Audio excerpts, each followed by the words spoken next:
wabarakatuh. Kami dari kelompok 8 yang akan mempresentasikan tentang model drill and practice pada pembelajaran TIK Sekolah Dasar. Di kelompok 8 ini beranggotakan 4 orang. Yang pertama adalah saya sendiri, yaitu Aurora Indah Palupi, NIM 150, dilanjutkan dengan Azizah, Munawaroh, dan Rifki. Baiklah, langsung saja saya jelaskan materi pertama tentang pengertian model drill and practice. Definisi dari model drill and practice, sebelumnya kita terjemahkan dulu ke dalam bahasa Indonesia. Jadi, drill adalah latihan dan praktis adalah praktik. Jadi model drill and practice adalah model pembelajaran di mana siswa dilakukan untuk dilatih dan praktik terhadap suatu bahan pelajaran yang sudah diberikan. Model ini dilakukan dalam bentuk latihan secara terus-menerus atau berkelanjutan untuk menanamkan suatu kebiasaan terhadap peserta didik.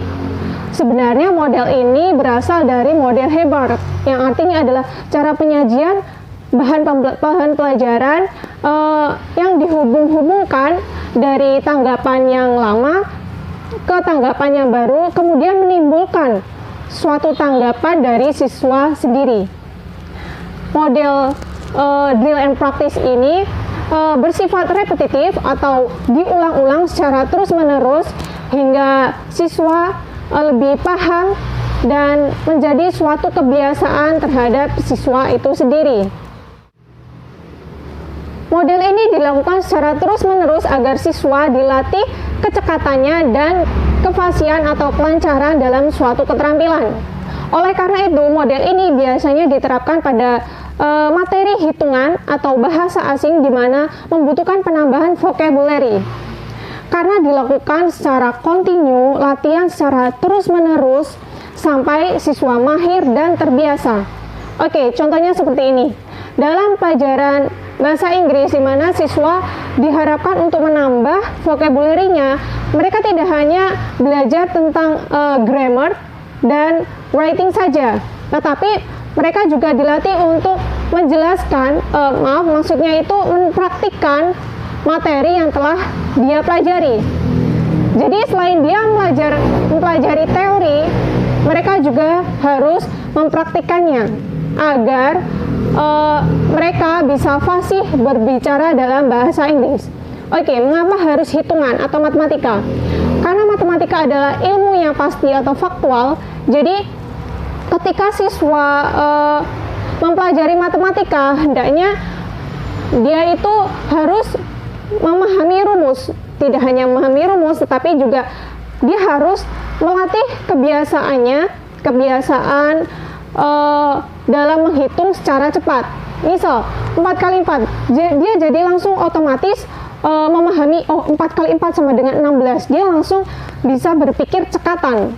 Jadi latihan ini dilakukan secara terus-menerus agar siswa menjadi terbiasa dan bisa melatih kecepatan dan kefasihan dia dalam keterampilan tersebut. Oleh karena itu, model drill and practice ini biasanya digunakan pada materi hitungan atau bahasa asing yang menambah vocabulary.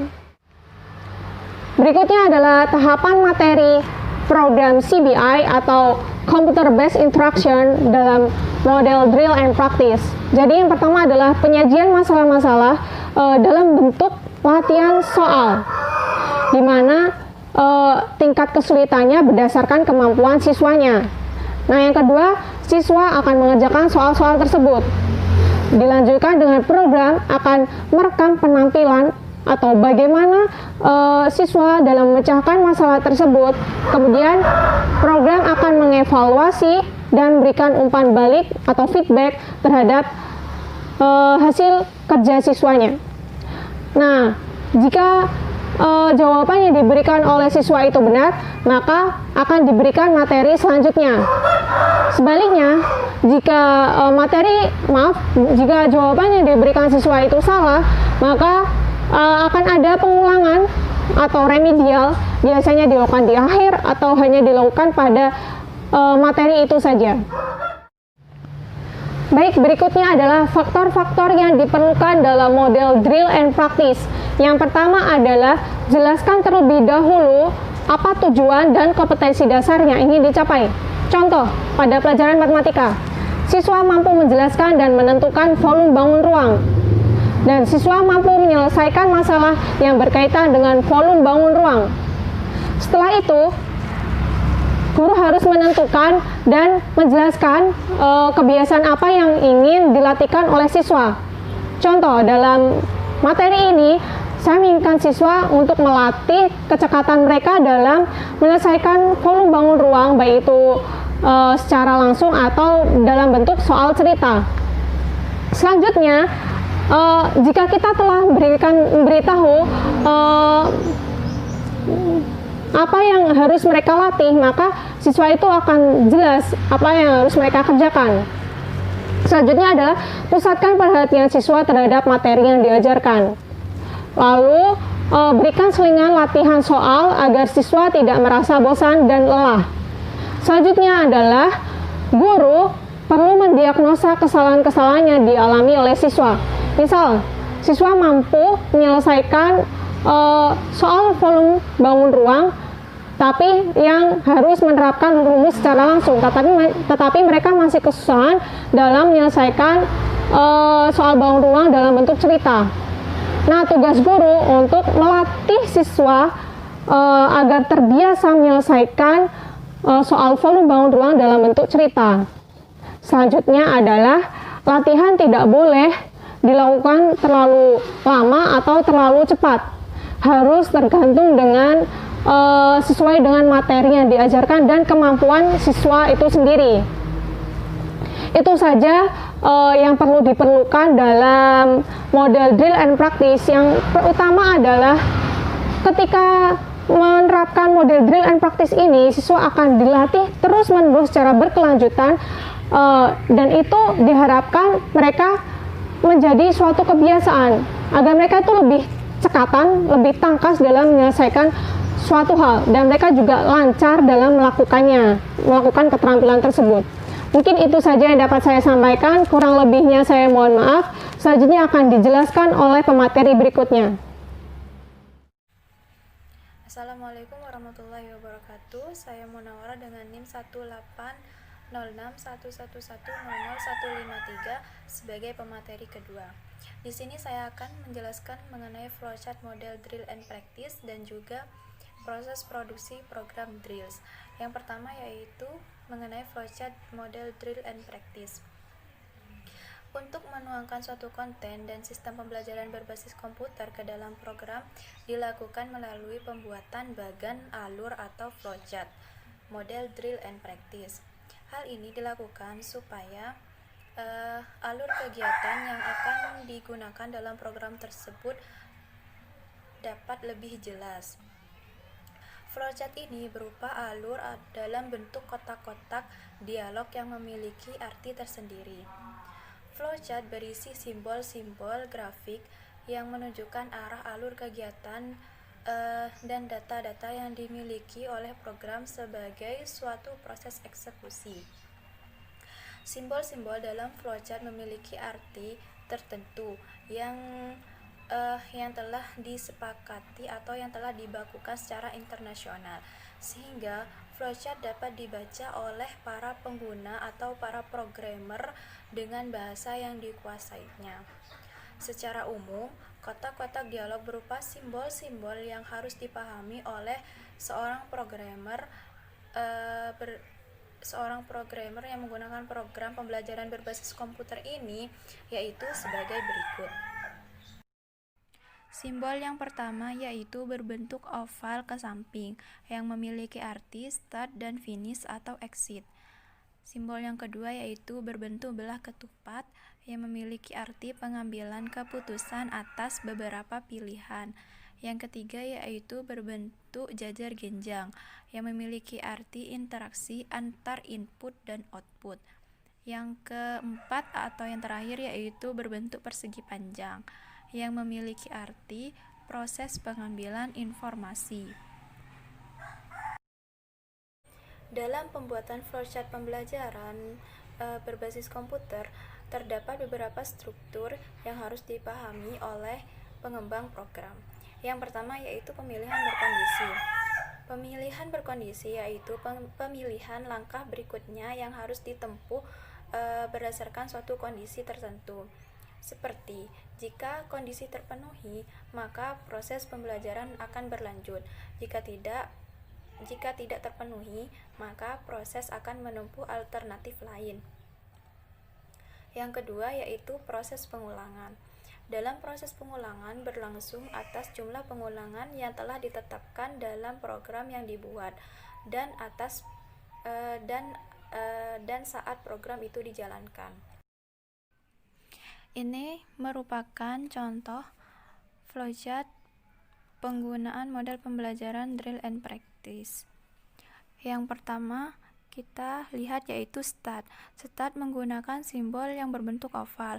Kemudian dilanjut ke menu utama. Menu utama menggunakan simbol yang berbentuk belah ketupat. Kemudian lanjut ke tentang program.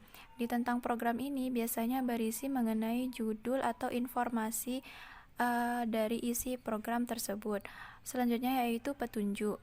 Petunjuk ini berisi mengenai hal-hal atau cara-cara yang akan digunakan dalam menjalankan program tersebut.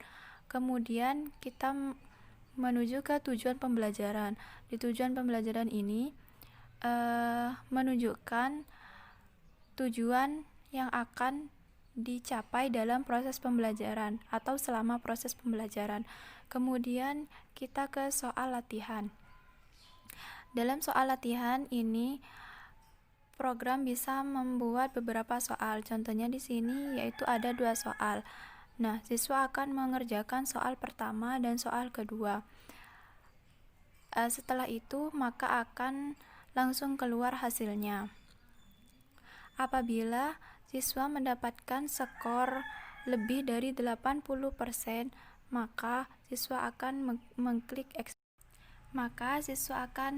exit, yaitu tandanya bahwa siswa telah keluar dari program dan telah mengerjakan soal latihan dengan benar. Dan apabila siswa telah mengerjakan soal latihan namun skor yang diperoleh kurang dari 80%, maka siswa diharuskan untuk mengulang soal latihan tersebut. Yang selanjutnya yaitu proses produksi program drills. Setelah membuat perencanaan pengembangan program drills, langkah selanjutnya yang harus ditempuh oleh programmer yaitu proses produksi.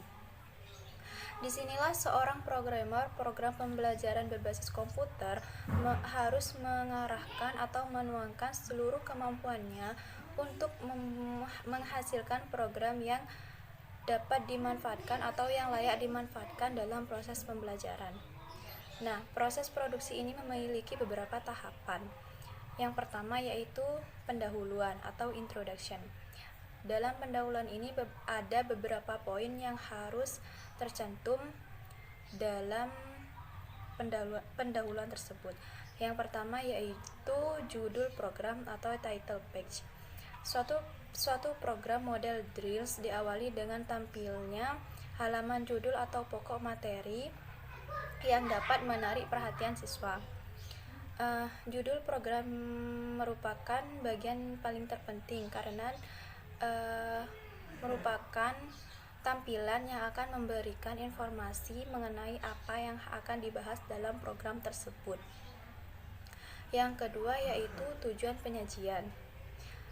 Bagian ini menyajikan tujuan pembelajaran yang akan ditempuh, baik itu tujuan umum ataupun tujuan khusus.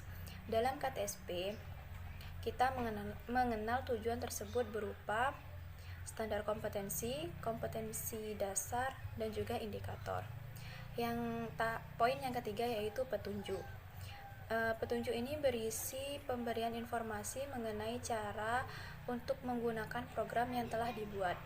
Diusahakan siswa dengan petunjuk ini mampu mengoperasikan program yang telah dibuat tersebut. Tahapan yang kedua yaitu penyajian informasi. Penyajian informasi memiliki beberapa poin. Yang pertama yaitu model penyajian drills.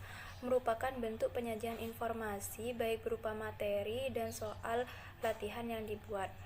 Model drills umumnya berupa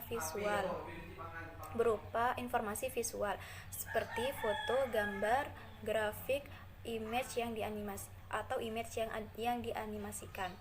Yang kedua yaitu panjang teks penyajian.